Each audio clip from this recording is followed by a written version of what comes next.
urifuza perime hera kuri provisoire usura urubuga rwacu kwihugura akadomorwa hanyuma ukora ibizamini byose wifuza ihugure nk'umusirimu.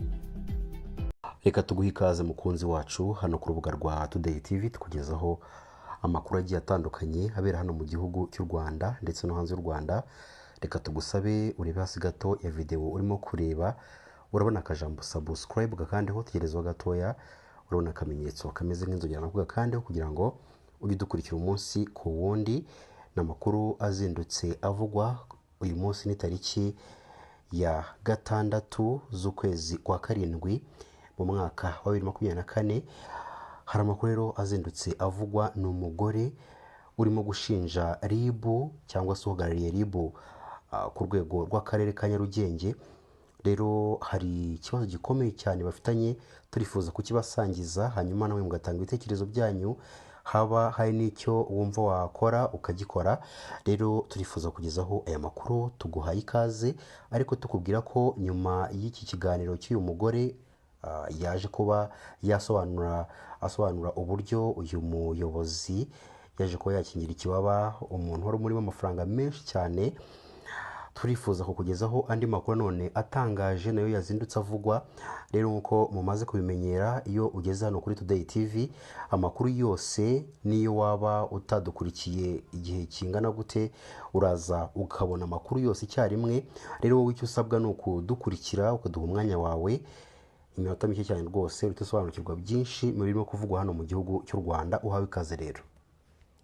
Karengane nahuye nako, ndasaba nyakubahwa perezida w'igihugu andenganure kuko nawe n'akarengane gakomeye. Bambwiye ko natanyishyura mu mezi 2 y'iyo sheke kuko yari kubitaye agaciro, bansaba yuko nzagenda njyewe ubwanjye nkajya kuri banke ya sheke bakayitera. Igihe cyarageze mbona hasigayemo ibyumweru 2 ngo ya sheke itagaciro, nkomeza kumwinginga ngo anyishyure. Ambwira ko atarabona amafaranga, musaba no kumpindura sheke arabyanga. Ariko nza kumenya yuko yabwiye abantu yuko ya sheke azandindagiza itagaciro nzamburwe. Ngo nanjye nahise njya muri RIB, ikirego ngiha uwitwa Hirana Sylvestre, aracyakira aracyumva, muhana ya sheke. Uwitwa Sibomana Faustin igihe yakagombye kujya kwitaba kuko bamutumijeho bwa mbere bamuhaye confirmation ntiyayitabye, bamuha iya kabiri niyo yitabye. Ahitaba ari kumwe n'umuyobozi mukuru w'umuribu uhagarariye akarere ka Nyarugenge. Amaze kugera imbere y'umuntu ufite ikirego cyanjye, yaramubwiye ati uyu Sibomana Faustin umubaze umurekure atahe ajya barizwa hanze. Sibomana Faustin amaze kugera hanze yagiye yigamba ku nshuti n'abavandimwe ndetse nabo mu miryango, avuga yuko iyo sheke atazigera yayishyura, yuko naciye no ku muyobozi wo hasi we aca ku muyobozi mukuru. Se banigamba yuko aho kugira ngo Sibomana Faustin azafungwe bazatanga miliyoni zitari hasi y'100. Mfite ahubwo impungenge zinakomeye cyane yuko nshobora kuzakurikiranwa, cyane nuko n'abo bana bigambye bavuga yuko niyo namufungisha bikemera yuko igihe cyose azafungurirwa azangirira nabi. Kanya rero twabateguriye inkuru ebyiri. Inkuru ya mbere ni y'umugore wakoze amahano mu gihugu cya Uganda. Ibyo yakoreye umugabo we rwose ni ibintu byatunguye abantu benshi. Iyindi nkuru n'ubundi ni inkuru nanone ibabaje yakabaro hano mu Rwanda. Ni umugabo watoje abakinnyi bagiye batandukanye, harimo uwitwa Ruboneka Jean Bosco n'uwitwa Manishimwe Jabel. Abo bose rero yarabatoje barakura, aba bantu b'abagabo bakinira amakipe akomeye hano mu Rwanda, ndetse hari n'abandi benshi yazamuye abaje kuba bakinira mu gikombe cy'isi ku batarengeje imyaka 17. Rero uyu mugabo yaramaze igihe kinini cyane mu mupira w'amaguru. Ikindi kandi murabizi neza ko atangiye 2007 ku bantu bakurikiranira hafi umupira w'amaguru. Rero uyu mugabo yitabye Imana. Turaje tubabwire byinshi kuri uyu mugabo, tubabwire n'icyo yazize, tubabwire aho yapfiriye ndetse n'ubuzima bwe bwite. Mbere yuko tukugezaho ubuzima bwe bwite, reka tukugezeho inkuru y'uyu mugore waje kuba yakora amahano akayikorera akayakorera umugabo we mu gihugu cya Uganda. Ariko mbere yuko tuyakugezaho, reka tugusabe ureba hasi gato ya video urimo kureba, urabona akajambo subscribe gakandiho, tugerezeho gatoya, urabona akamenyetso kameze nk'inzogera nako gakandiho, kugira ngo uhite ukurikira umunsi ku wundi tunabategurira andi makuru menshi. Muri iyi nkuru murimo kumva hari amakuru menshi, wowe icyo tugusaba ni ukudutega amatwi ukaduha umwanya wawe, hanyuma tukakugezaho byinshi ku makuru arimo kuvugwa muri kano kanya. Polisi yo muri Uganda yataye muri yombi umugore w'imyaka 34 witwa Suzanne Namuganza wakase igitsina cy'umugabo we akaza gutoroka. Iki cyaha Namuganza yagikoreye mu gace ka Kamuri gaherereye mu burasirazuba bwa Uganda mu byumweru bitatu bishize. Yari yarahungiye mu karere ka Namtumba kwa mukuru we. Uyu mugore ubwo yafatwaga yajyanywe kuri sitasiyo ya polisi kugira ngo abe yahatwa ibibazo. Yasabye imbabazi, asobanura ko imyuka mibi ariyo yamukoresheje ariya mahano. Umuvugizi wa polisi mu gace ka mu gice cya Busoga ariwe Michel Kasada yavuze ko kugira ngo Namuganza afatwe byaciye mu gutanga amakuru ku baturage, kandi ko hifashishijwe ikoranabuhanga kugira ngo bamenye icyerekezo yabaherereyemo. Kasada yatangaje ko Namuganza agomba kugezwa mu rukiko, usibye icyaha cyo kuba yaragerageje kwica umugabo we, akurikiranyweho n'icyaha cy'ubujura. Umugabo w'imyaka 45 y'amavuko ariwe witwa Moses Kawubanya yasabye cyangwa se yagaragaje ko yifuza ko yakumva Namuganza akatiwe igifungo cya burundu, kuko ngo yamuteye ubusembwa ndetse n'igikomere kitazakira burundu. Ku yindi nkuru nanone twakubwiye turi kugezeho ni inkuru y'umutoza witwa Ntirenganya Jean de Dieu watozaga abana bo mu karere ka Gatsibo, wanazamuye abakinnyi benshi barimo Ruboneka Jean Bosco na Manishimwe Jabel witabye Imana azize uburwayi. Amakuru y'urupfu rw'uyu mutoza yamenyekanye ku mugoroba wo kuwa kane tariki ya 4 Nyakanga mu mwaka wa 2024, aho yitabye Imana yararwariye mu bitaro bya Rwinkwavu biherereye mu karere ka Kayonza. Sibomana Abdul uri mu batojwe n'uyu mugabo akaba n'inshuti ye yatangaje ikinyamakuru Igihe dukesha inkuru ko uyu mutoza yaguye mu bitaro bya Rwinkwavu, aho yari yajyanyweyo n'abo muryango we kugira ngo ahabwe ubuvuzi ku ndwara ya diabete n'umuvuduko w'amaraso zimaze iminsi zimwibasiye. Yagize ati Ntirenganya yari asanzwe arwaye diabete n'umuvuduko w'amaraso, abimaranye iminsi. Mu minsi ishize yararembye ajya mu bitaro bya Kiziguro, hashize iminsi mike arataha. Yageze mu rugo nyuma y'iminsi 2 arongera araremba, maze mushiki we utuyikira mu ruzi amujyana ku bitaro bya Rwinkwavu, niho yaguye rero. Ntirenganya uzwi cyane mu mupira w'amaguru guhera mu mwaka wa 2007 aho yatozaga abana mu mirenge ya Kiziguro na Kiramuruzi. Yazamuye abakinnyi bakinnye igikombe cy'isi cy'abatarengeje imyaka 17 muri 2011 nka Ndayishimiye Celestin na Hakizimana François. Yanazamuye kandi abandi bakinnyi barimo Manishimwe Jabel, Ruboneka Jean Bosco n'abandi benshi bari mu makipe atandukanye. Yarazwi cyane mu kuzamura abakiri bato no kubakundisha umupira w'amaguru. Ku yandi makuru twaguteguriye rero, mbere ko tukugezaho iyi nkuru yatunguye abantu benshi, reka tukubwire mu ncamake indi nkuru turi bukugezeho nyuma y'iyi ngiyi. Ni inkuru y'abicanyi bahamagaye kuri radio bavugana n'umunyamakuru wa TV1 ariwe Mutabaruka. Muramuzi, ni umunyamakuru ukunda gukora ikiganiro cya mu gitondo ari kumwe na Kensi. Ni ikiganiro gikunda guca kuri YouTube channel yabo ya TV1 bakitanira rashe. Ni ikiganiro rero abicanyi babiri bahamagayeho, bivuze ko n'umwe ndetse n'undi wamushyigikiye. Rero turifuza ko uza kubitega amatwi. Dukomeje kuri aya makuru yandi rero twari twabasezeranyije kubagezaho n'abantu babiri bakekwaho uruhare mu rupfu rwa Turinimana François wakoraga akazi ko gutwara abantu n'ibintu kuri moto, wari uzwi cyane ku izina rya Rikiriki, batawe muri yombi. Umurambo wa nyakwigendera wagaragaye tariki ya 2 Nyakanga 2024 nyuma yaho yari avuye mu mujyi wa Byumba mu masaha ya saa moya z'ijoro yerekeza mu murenge wa Bungwe mu karere ka Burera, nyuma telefoni ye ntiyakomeza gucamo. Turinimana yasanzwe yapfuye, umurambo we bawubonye mu murenge wa Byumba, akagari ka Kivugiza, mu mudugudu wa Mugandu mu karere ka Gicumbi. Moto ye bayitwaye, bikekwa ko yishwe n'abajura.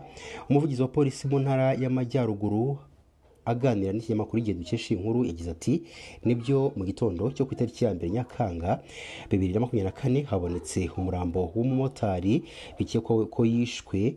Hafashwe abantu babiri bakekwagaho kugira urwo ruhare mu rupfu rwa nyakwigendera, bafungiye kuri sitasiyo ya polisi ya Byumba. Bari gukorwaho iperereza mu rwego rw'igihugu rw'ubugenzacyaha RIB. Umurambo wa nyakwigendera wajyanywe ku bitaro gukorerwa isuzuma. Uyu muvugizi yasoje atanga ubutumwa mu baturage asaba kugira amakenga. Yagize ati ubutumwa duha abaturage abatwara moto ni ukugira amakenga ko bagiye gutwara cyane cyane mu masaha y'ijoro. Umurambo wa nyakwigendera wajyanywe gukorerwa isuzuma mu mujyi wa Kigali. Rero nyakwigendera yarasanzwe atuye mu mujyi wa Byumba, akagari ka Gisuna, mu mudugudu wa Gisuna. Ku yandi makuru twagusejeje kukugezaho. Halo. Tabaro. Oui. Ariko umwumva umuntu wakuzengereza gucyo utamwishe wamukira. We wakwica umuntu? Uraze? Reka manze nkubaze. We wakwica umuntu? Ariko umvuza ko ibyo nishakiye namwica. Ese witwa nde? Witwa nde? Bahita cyana cy'intare. Igiki? Cyana cy'intare. Cyana cy'intare? Mu karere ka Ngororero. Izina ryawe bwite se ninde? Izina ryawe bwite ninde? Cyana cy'intare. Cyana cy'intare? Ufite imyaka ingahe se? 35. Ufite umugore? Yego. Wari wamukubita na rimwe? Ntabwo ndamukubita kuko ntabwo amatika arayazana. Yari yagukubita we? Aho ya ntabwo tugirana amatika ariko yazanye yabaho. Wahita umwica? Amubwiye ko ibyo nishaki. Umugore wawe muri kumwe se ngo umumpe? None se reka nkubaze. Nyine ndakubaza ngewe, umugore wawe muri kumwe umumpe tuvugane? Ntabwo twegeranye neza. Wamwica? Ari none se reka nkubaze. Umugore aramutse akuzengereje wamukorera iki? Wamuhunga wakora iki? Hanyuma wowe umuzengereje se nawe akwice? Yanyica nawe yakwica nawe yahita kwica vuba vuba. Muri make wamwica? Namwica cyangwa wakanyica vuba vuba. Ujya usenga se? Ujya usenga? Erega isi yarahindutse. Isi yarahindutse? Nta mugore wumva yishe umugabo se? Ntabwo ujya umwumva? Njya mbumva rwose, niba turi kuvuga abagabo bishe abagore. None se nkubaze. Urasenga? Ndasenga. Usengera he? Manyagatolika. Padiri se nikubwira ngo uzica abantu cyangwa ajya gufasha gusengera bati rwose ibintu by'ubwicanyi kuko no mu byaha Imana yanga birimo ngo ntuzica? None se naguze ko padiri ibyo bintu bikora? Ntabwo padiri agira ibikosa byiciwe. Ariko hari umenya ari shitani ihamagaye hano. Shitani? Ukuri da? Umenya shitani ihamagaye ahangaha? Umenya uri shitani tu? Reka. Nese ongera usubiriremo. Umugore agize icyo akora wenda mutumvikana wahita umwica? Ushobora kutamwica. Yaha, ibyo nibyo ushaka ko tuganira. None se nta bundi buryo mwaganiramo niba ari amakosa yabaye agakosoka? Cyaterwa n'amakosa yariyo. Bwira nk'ikosa yakora ugahita umwica, ni nk'iriya.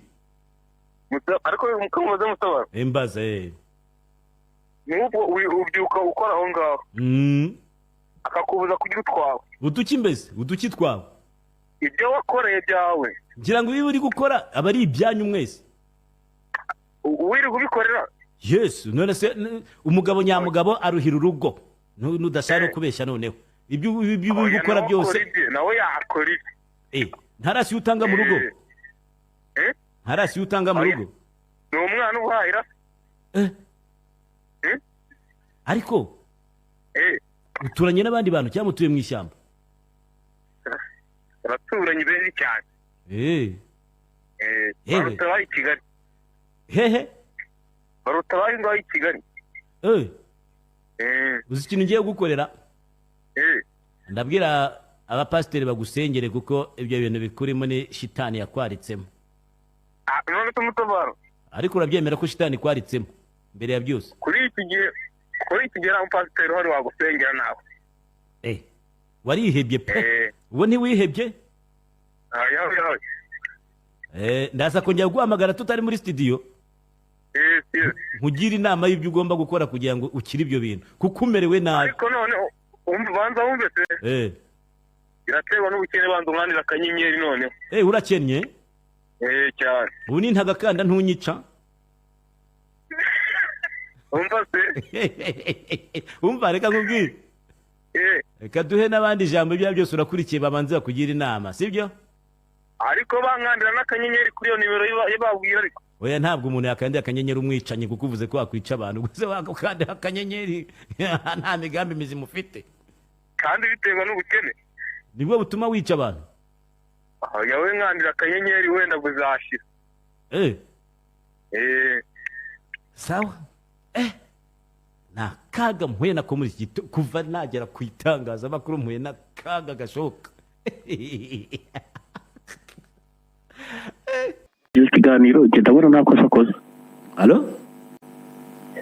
Nta kosa akoze. Inde? Uwo mugabo. Uwuhe? Kuba abivuze nta murangamutima yiwe kandi abifite uburenganzira bwo kubivuga. Kuvuga ko yakwica umuntu. None nawe wabikora? Ntabyo nakora ariko we niba yabikora nyine ubwo yabikora. Tumushyigikire ko amarangamutima ye rwose yamutuma kwica umuntu, tumushyigikira.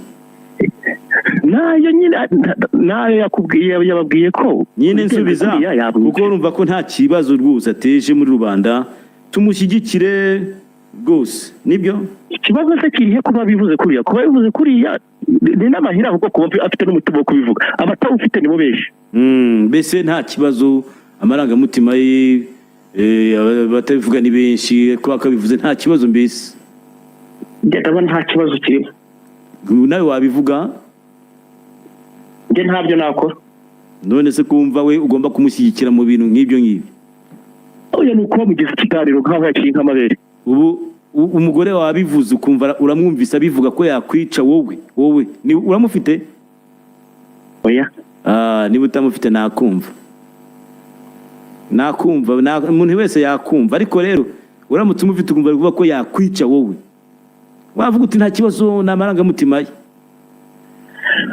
Ubwo nibavuze ati kubyo tutumvikana aho byagenda uko nakwica ntabwo ari byagenda uko nakwica niko yavuze. Ubwo nyine bimurimo. Umugore abivuze nta kibazo, bavuti nta kibazo umugore wanjye afite amarangamutima. Nta kibazo nagira ikibazo cy'iki. Ntacyo. Mbese ubwo nyine mubangamiye akabikora yabikora. Nawe akubangamiye ugahita umwica nyine nta kibazo wabikora.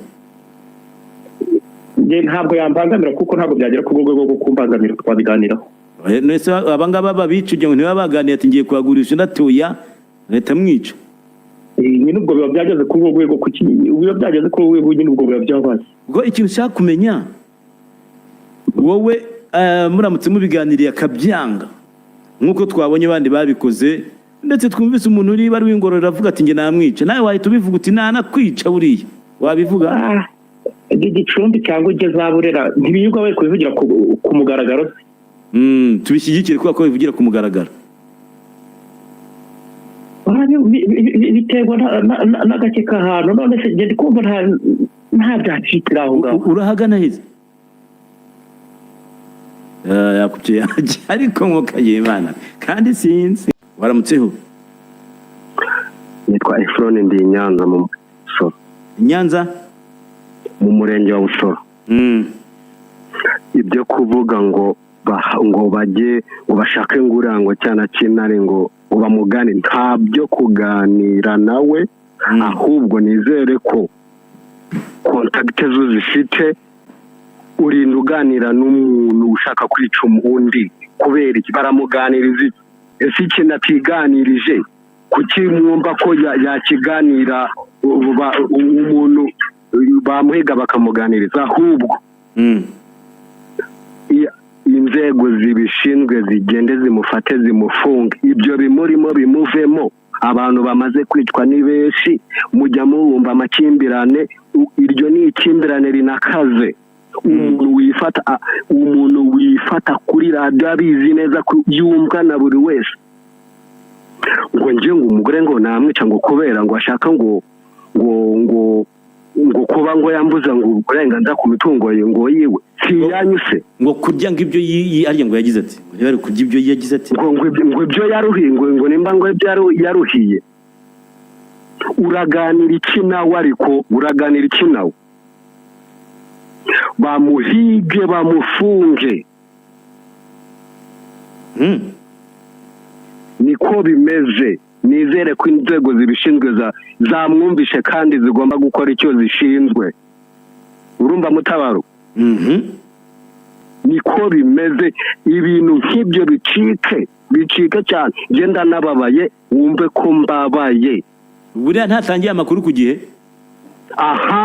ahubwo ni yamana ahubwo nimba nafite umugore bamuburire